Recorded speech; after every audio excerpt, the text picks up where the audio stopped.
ilman vauhtia, hyppää rengasta ilman vauhtia ja muuria ilman vauhtia. Ne oppii tämmösiä niinku hankalia. Tuo oli oikeesti tällä aika hyvä virhe, että se kolahti tuon, koska se ei koskaan tiputtele. Ja sillä on enemmänkin liika pitkät sytyt kuin lyhyet.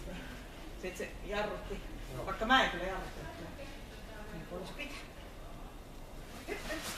Hei! Sitä kantaa vielä hakee. Täällä! Tässä! Kiitos! Kiitos! Rauetta on ainakin tarpeeksi hyvä. Tässä! Hyppää!